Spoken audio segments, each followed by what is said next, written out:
ओम शांति। आज बाप दादा के 3 जनवरी 2021 के अव्यक्त महावाक्य हैं। रिवाइज कोर्स है 5-10-87। ब्राह्मण जीवन का सुख, संतुष्टता व प्रसन्नता। आज बाप दादा चारों ओर के अपने अति लाडले सिकी लदे ब्राह्मण बच्चों में से विशेष ब्राह्मण जीवन की विशेषता संपन्न बच्चों को देख रहे हैं।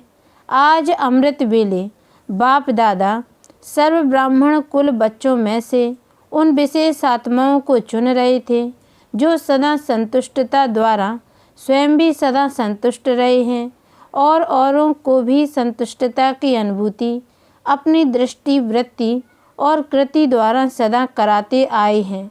तो आज ऐसी संतुष्ट मणियों की माला पिरो रहे थे जो सदा संकल्प में, बोल में, संगठन के संबंध संपर्क में, कर्म में संतुष्टता के गोल्डन पुष्प बाप दादा द्वारा अपने ऊपर बरसाने का अनुभव करते और सर्व प्रति संतुष्टता के गोल्डन पुष्पों की वर्षा सदा करते रहते हैं। ऐसी संतुष्ट आत्माएं चारों ओर में से कोई कोई नजर आई। माला बड़ी नहीं बनी, छोटी सी माला बनी। बाप दादा बार बार संतुष्ट मणियों की माला को देख हर्षित हो रहे थे, क्योंकि ऐसी संतुष्ट मणियाँ ही बाप दादा के गले का हार बनती हैं, राज्य अधिकारी बनती हैं और भक्तों के सिमरन की माला बनती हैं। बाप दादा और बच्चों को भी देख रहे थे जो कभी संतुष्ट और कभी असंतुष्ट के संकल्प मात्र छाया के अंदर आ जाते हैं और फिर निकल आते हैं, फंस नहीं जाते।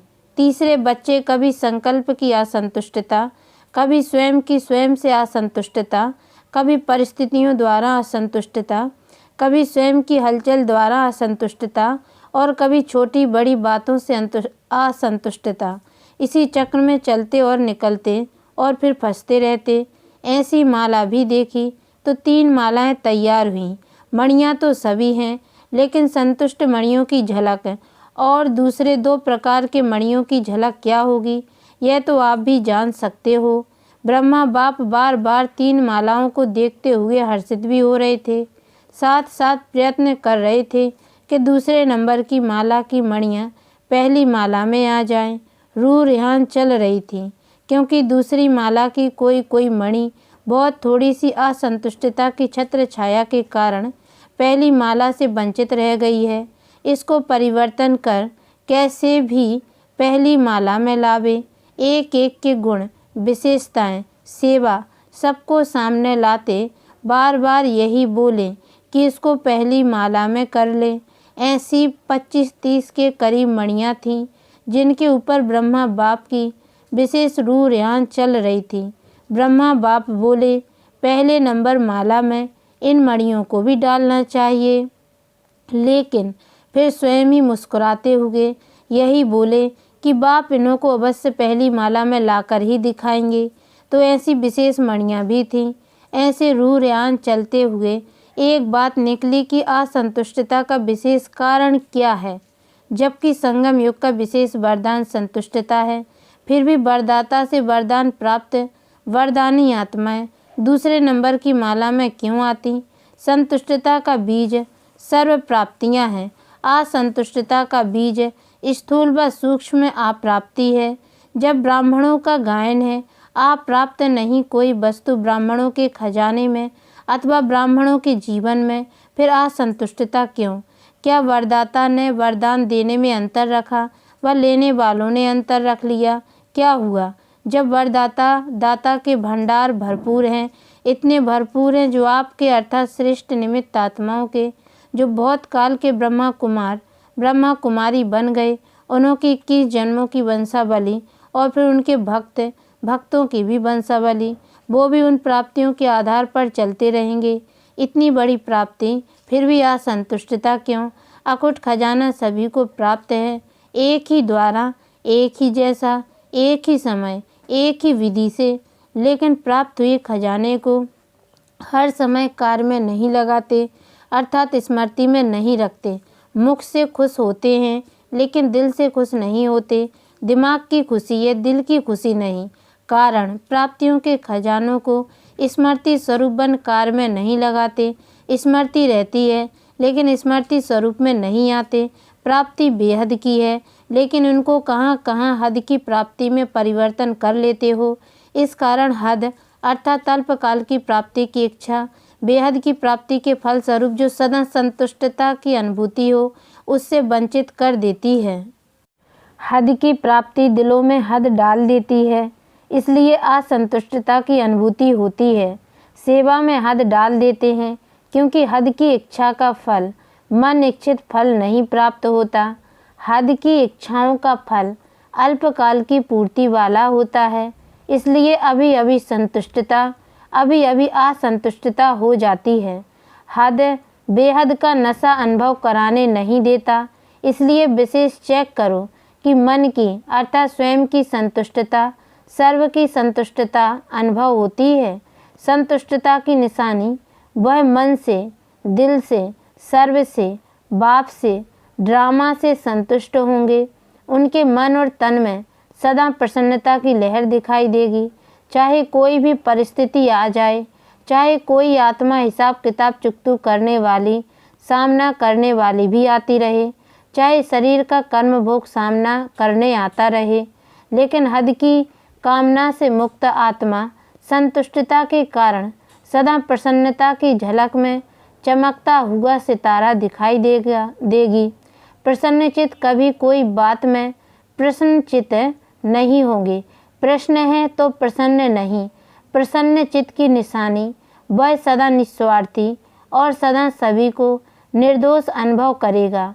किसी और के ऊपर दोष नहीं रखेगा, न भाग्य विधाता के ऊपर कि मेरा भाग्य ऐसा बनाया, न ड्रामा पर कि मेरा ड्रामा में ही पार्ट ऐसा है, न व्यक्ति पर कि इसका स्वभाव संस्कार ऐसा है, न प्रकृति के ऊपर कि प्रकृति का वायुमंडल ऐसा है, न शरीर के हिसाब किताब पर कि मेरा शरीर ही ऐसा है।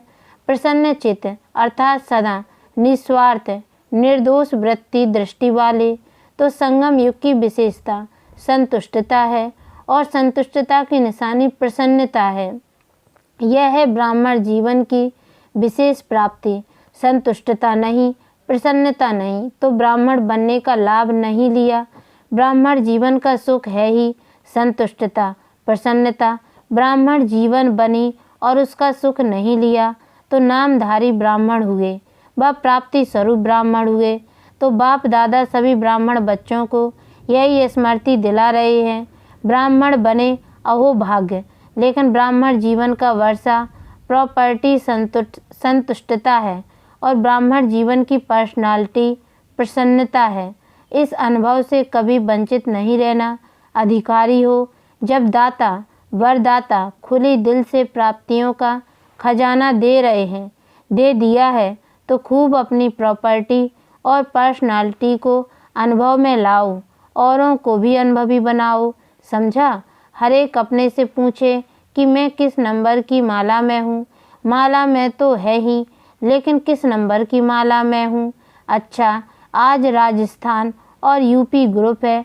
राजस्थान अर्थात राजाई संस्कार वाले, हर संकल्प में स्वरूप में राजाई संस्कार प्रैक्टिकल में लाने वाले अर्थात प्रत्यक्ष दिखाने वाले, इसको कहते हैं राजस्थान निवासी। ऐसे हो ना, कभी प्रजा तो नहीं बन जाते हो ना। अगर वशीभूत हो गए तो प्रजा कहेंगे, मालिक हैं तो राजा। ऐसे नहीं कि कभी राजा कभी प्रजा, नहीं, सदा राजाई संस्कार स्वतः ही स्मृति स्वरूप में हो। ऐसे राजस्थान निवासी बच्चों का महत्व भी है। राजा को सदैव सभी ऊंची नज़र से देखेंगे और स्थान भी राजा को ऊंचा देंगे। राजा सदैव तख्त पर बैठेगा, प्रजा सदैव नीचे।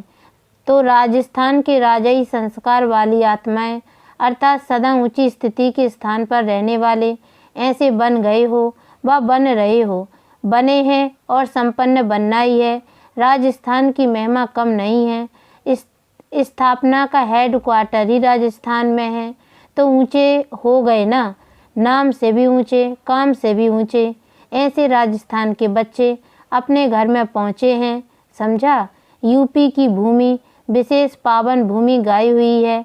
पावन करने वाली भक्ति मार्ग की गंगा नदी भी वहाँ है और भक्ति के हिसाब से कृष्ण की भूमि भी यूपी में ही है। भूमि की महिमा बहुत है। कृष्ण लीला जन्मभूमि देखनी होगी तो भी यूपी में ही जाएंगे। तो यूपी वालों की विशेषता है सदा पावन बन और पावन बनाने की विशेषता संपन्न है। जैसे बाप की महिमा है पतित पावन, यूपी वालों की भी महिमा बाप समान है। पतित पावनी आत्माएं हो, भाग्य का सितारा चमक रहा है। ऐसे भाग्यवान स्थान और स्थिति दोनों की महिमा है सदा पावन। यह है स्थिति की महिमा। तो ऐसे भाग्यवान अपने को समझते हो, सदा अपने भाग्य को देख हर्षित होते, स्वयं भी सदा हर्षित और दूसरों को भी हर्षित बनाते चलो, क्योंकि हर्षित मुख स्वतः ही आकर्षित मूर्त होते हैं। जैसे स्थूल नदी अपने तरफ खींचती है ना, खींचकर यात्री जाते हैं, चाहे कितना भी कष्ट उठाना पड़े फिर भी पावन होने का आकर्षण खींच लेता है। तो यह पावन बनाने के कार्य का यादगार यूपी में है। ऐसे ही हर्षित और आकर्षित मूर्त बनना है, समझा। तीसरा ग्रुप डबल विदेशियों का भी है। डबल विदेशी अर्थात सदा विदेशी बाप को आकर्षित करने वाले, क्योंकि समान है ना, बाप भी विदेशी हैं, आप भी विदेशी हो, हम शरीक प्यारे होते हैं, माँ बाप से भी फ्रेंड्स ज़्यादा प्यारे लगते हैं। तो डबल विदेशी बाप समान सदा इस देह और देह के आकर्षण से परे विदेशी हैं, अशरीरी हैं, अव्यक्त हैं। तो बाप अपने समान अशरीरी अव्यक्त स्थिति वाले बच्चों को देख हर्षित होते हैं। रेस भी अच्छी कर रहे हैं, सेवा में भिन्न भिन्न साधन और भिन्न भिन्न विधि से आगे बढ़ने की रेस अच्छी कर रहे हैं। विधि भी अपनाते और वृद्धि भी कर रहे हैं। इसलिए बाप दादा चारों ओर के डबल विदेशी बच्चों को सेवा की बधाई भी देते और स्व की वृद्धि की स्मृति भी दिलाते हैं। स्व की उन्नति में सदा उड़ती कला द्वारा उड़ते चलो। स्व उन्नति और सेवा की उन्नति के बैलेंस द्वारा सदा बाप के ब्लेसिंग के अधिकारी हैं और सदा रहेंगे। अच्छा, चौथा ग्रुप है बाकी मधुबन निवासी। वह तो सदा है ही, जो दिल पर सो चुल पर, जो चुल पर सो दिल पर। सबसे ज़्यादा विधि पूर्वक ब्रह्मा भोजन भी मधुबन में होता है। सबसे सिखी लदे भी मधुबन निवासी हैं। सब फंक्शन भी मधुबन में होते हैं। सबसे डायरेक्ट मुरलियाँ भी ज़्यादा मधुबन वाले ही सुनते। तो मधुबन निवासी सदा श्रेष्ठ भाग्य के अधिकारी आत्माएं हैं। सेवा भी दिल से करते हैं।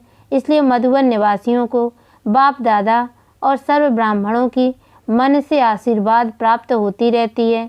अच्छा, चारों ओर की सर्व बाप दादा की विशेष संतुष्ट मणियों को बाप दादा की विशेष याद प्यार, साथ साथ सर्व भाग्यशाली ब्राह्मण जीवन प्राप्त करने वाली कोटों में कोई में भी कोई सिकी लदी आत्माओं को, बाप दादा के शुभ संकल्पों को संपन्न करने वाली आत्माओं को, संगम युगी ब्राह्मण जीवन की प्रॉपर्टी के संपूर्ण अधिकार प्राप्त करने वाली आत्माओं को, विधाता और वरदाता बाप दादा की बहुत बहुत याद प्यार स्वीकार हो। दादी जानकी जी एवं दादी चंद्रमणि जी सेवाओं पर जाने की छुट्टी बाप दादा से ले रही हैं। जा रही हो या समा रही हो, जाओ या आओ, लेकिन सदा समाई हुई हो। बाप दादा अनन्य बच्चों को कभी अलग देखते ही नहीं हैं, चाहे आकार में है चाहे साकार में है, सदा साथ है। क्योंकि सिर्फ महावीर बच्चे ही हैं जो यह वायदा निभाते हैं कि हर समय साथ रहेंगे, साथ चलेंगे। बहुत थोड़े यह वायदा निभाते हैं। इसलिए ऐसे महावीर बच्चे, अनन्य बच्चे जहाँ भी जाते बाप को साथ ले जाते हैं और बाप सदा वतन में भी साथ रखते हैं, हर कदम में साथ देते। इसलिए जा रही हो, आ रही हो, क्या कहेंगे। इसलिए कहा कि जा रही हो या समा रही हो, ऐसे ही साथ रहते रहते समान बन समा जाएंगी। घर में थोड़े समय के लिए रेस्ट करेंगी, साथ रहेंगी, फिर आप राज्य करना और बाप ऊपर से देखेंगे, लेकिन साथ का थोड़े समय का अनुभव करना। अच्छा, आज बाबा आपने कमाल की माला बनाई। आप लोग भी तो माला बनाते हो ना। माला अभी तो छोटी है, अभी बड़ी बनेगी। अभी जो थोड़ा कभी कभी बेहोश हो जाते हैं उन्हें थोड़े समय में प्रकृति का व समय का आवाज़ होश में ले आएगा, फिर माला बड़ी बन जाएगी। अच्छा, जहाँ भी जाओ बाप के वरदानी तो हो ही। आपके हर कदम से बाप का वरदान सबको मिलता रहेगा। देखेंगे तो भी बाप का वरदान दृष्टि से लेंगे, बोलेंगे तो बोल से वरदान लेंगे, कर्म से भी वरदान ही लेंगे। चलते फिरते वरदानों की वर्षा करने के लिए जा रही हो। अभी जो आत्माएं आ रही हैं उनको वरदान की व महादान की ही आवश्यकता है। आप लोगों को जाना अर्थात खुले दिल से उन्हों को बाप के वरदान मिलना। अच्छा, मीठे मीठे सिकी लदे बच्चों प्रति माता पिता बाप दादा का याद प्यार और गुड मॉर्निंग। रूहानी बाप की रूहानी बच्चों को नमस्ते। और हम रूहानी बच्चों की ओर से भी रूहानी माता पिता बाप दादा को याद प्यार और गुड मॉर्निंग बाबा नमस्ते। वरदान, बुद्धि रूपी पांव द्वारा इस 5 तत्वों की आकर्षण से परे रहने वाले फरिश्ता स्वरूप भाव फरिश्तों को सदा प्रकाश की काया दिखाते हैं। प्रकाश की काया वाले इस देह की स्मृति से भी परे रहते हैं। उनके बुद्धि रूपी पांव इस 5 तत्व की आकर्षण से ऊंचे अर्थात परे होते हैं। ऐसे फरिश्तों को माया व कोई भी मायावी टच नहीं कर सकते, लेकिन यह तब होगा जब कभी किसी के अधीन नहीं होंगे। शरीर के भी अधिकारी बनकर चलना, माया के भी अधिकारी बनना, लौकिक व अलौकिक संबंध की भी अधीनता में नहीं आना। स्लोगन, शरीर को देखने की आदत है तो लाइट का शरीर देखो, लाइट रूप में स्थित रहो। ओम शांति।